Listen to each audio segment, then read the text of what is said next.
Bien, en esta segunda parte de este primer encuentro vamos a ver de qué hablamos cuando hablamos de género, ¿no? En la primera parte vimos, bueno, de qué teorías abreva la escuela de Sydney en su propuesta sobre la pedagogía de los géneros. Ahora bien, ¿qué es un género?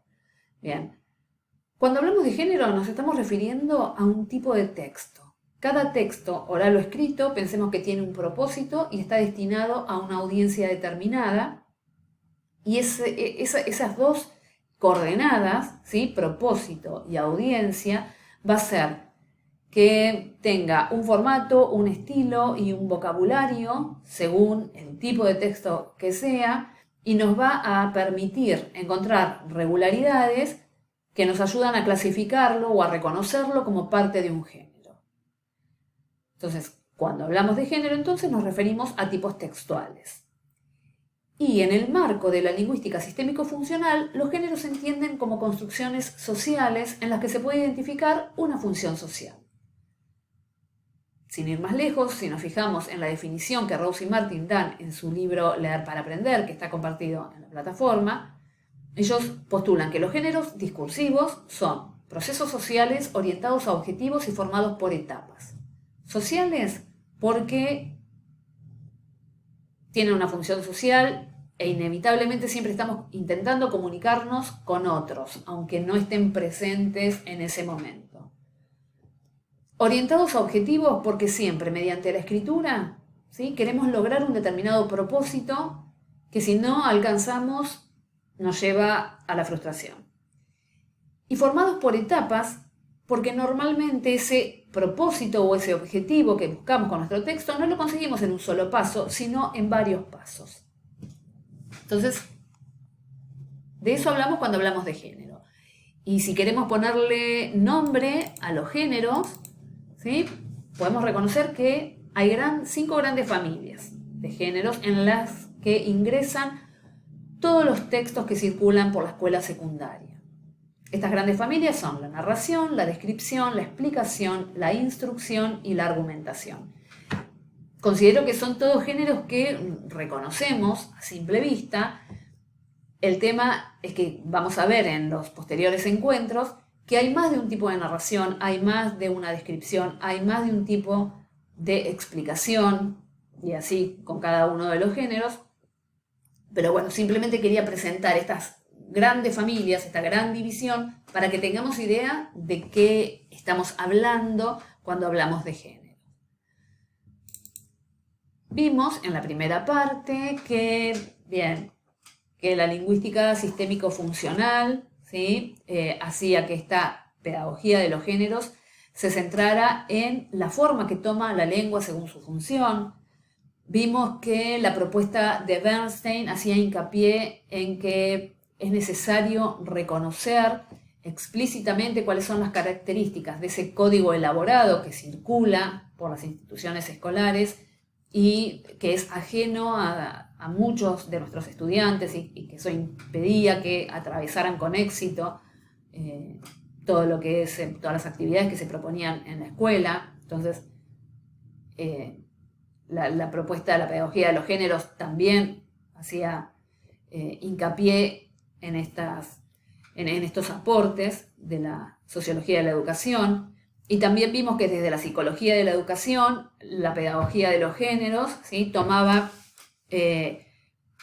nociones como el andamiaje y la zona de desarrollo próximo, que tenía que ver, que se relaciona con el apoyo del docente para guiar y potenciar el desarrollo del estudiante, de su alumno, ¿sí?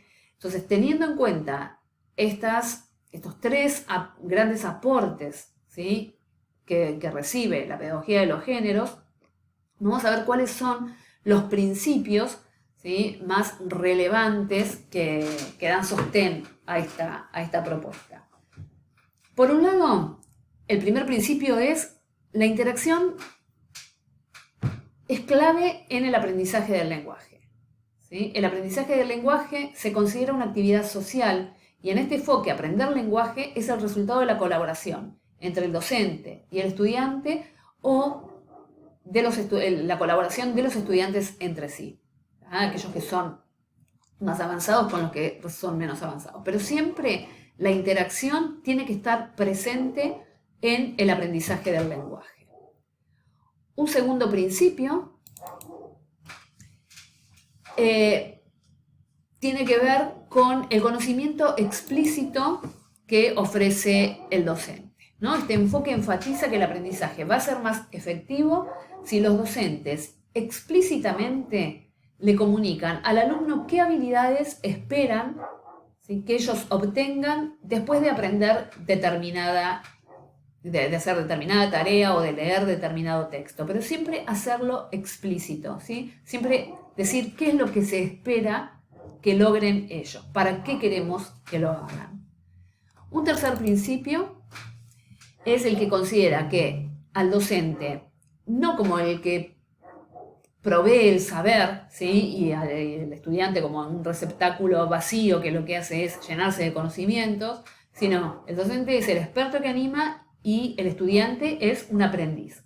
Entonces, guiar de este modo que supone que el docente siempre tiene que estar haciendo algo con el estudiante, ¿sí?, y no que solamente le pide que haga algo, lo deja solo haciendo esa actividad, ve cómo falla y después lo que hace es corregir lo que hizo el estudiante o decirle qué tiene de malo, ¿sí? Como que tratamos de corrernos de ese lugar en esta propuesta, ¿no? La idea es siempre dar herramientas al estudiante para que avance, ¿tá? Nunca pedirle que haga algo, que escriba algo, por ejemplo, sin haberle mostrado antes cómo hacerlo, sin haber ofrecido antes un modelo, ¿sí?, de cómo hay que hacer esa actividad. Entonces, este es un tercer principio de la pedagogía de los géneros que tenemos que recordar. Y por último, tener en cuenta que enseñar, podemos decir gramática, pero si les asusta esa palabra, podemos decir enseñar cómo se estructura el lenguaje, qué es lo que hace en todo un texto, qué es lo que hace párrafo por párrafo, qué es lo que hace en una oración y cómo está formada esa oración para lograr ese objetivo, ¿sí? Todo eso es una parte esencial de guiar a los estudiantes en esto de comprender cómo funciona el lenguaje, ¿sí? Porque de esa manera no solamente estamos enseñando contenidos, ¿sí?, sino también otros principios de organización de la información, de desarrollo, de principios relacionados con la comunicación que van a ampliar los conocimientos del estudiante, no solamente en aquello que compete a nuestra disciplina, sino en un sentido más amplio. Y por último, ¿cómo podemos hacer para usar los géneros cuando enseñamos lectura y escritura? Ya lo vamos a ir viendo, les digo, en los próximos encuentros vamos a ir viendo, bueno, bien cuáles son los géneros y demás. Pero por el momento podríamos pensar que tendríamos que reconocer en nuestra disciplina, ¿sí?, cuáles son los géneros más habituales y seleccionar de todos esos géneros, seleccionar algunos, 2 o 3, ¿sí?, acorde con la edad de los estudiantes, con sus intereses, con las necesidades de ellos, pero también con las que nosotros tenemos a partir, porque se nos impone por el diseño curricular, ¿eh? Entonces seleccionemos un rango de géneros y trabajemos con esos géneros. Pues es importante también no solamente ofrecer expositivamente el conocimiento, sino permitir que los estudiantes lean, que analicen los géneros antes de escribir, guiarlos en ese análisis. Entonces lo que vamos a obtener también en estos encuentros es esto, herramientas para leer nosotros mismos y analizar los géneros, ¿ah?, y poder crear estos dispositivos que nos permitan guiar a los estudiantes. Dejarlos identificar el propósito y la audiencia que prevé el texto, mostrarles cómo esto afecta la forma, el estilo, el lenguaje, es decir, hablar sobre todo eso, ¿sí?, cuando leemos un texto. Y también siempre preparar el camino para que escriban ofreciendo modelos que sirvan para que los alumnos se copien y amplíen, pero se copien en el buen sentido, que lean casi como como predadores, ¿no? Que seleccionen, bueno, qué partes del texto me sirven para que yo replique y qué cosas tengo que cambiar para que este texto sea original y sea una creación mía y no una copia y pega de algo que leí antes. ¿Sí? Bien, entonces acá damos por terminado este primer encuentro y los invito a participar en la plataforma. Hay un foro en el que pueden ofrecer impresiones acerca de esta propuesta, es decir, qué cuestiones les parecen viables, qué cuestiones positivas consideran, qué negativas. Pueden poner también qué representación tienen ustedes de la lectura y la escritura, porque también es interesante saber, bueno, qué es para mí la lectura y la escritura en el marco de mi disciplina, en el marco de la disciplina que yo enseño, ¿sí? Que no es lengua.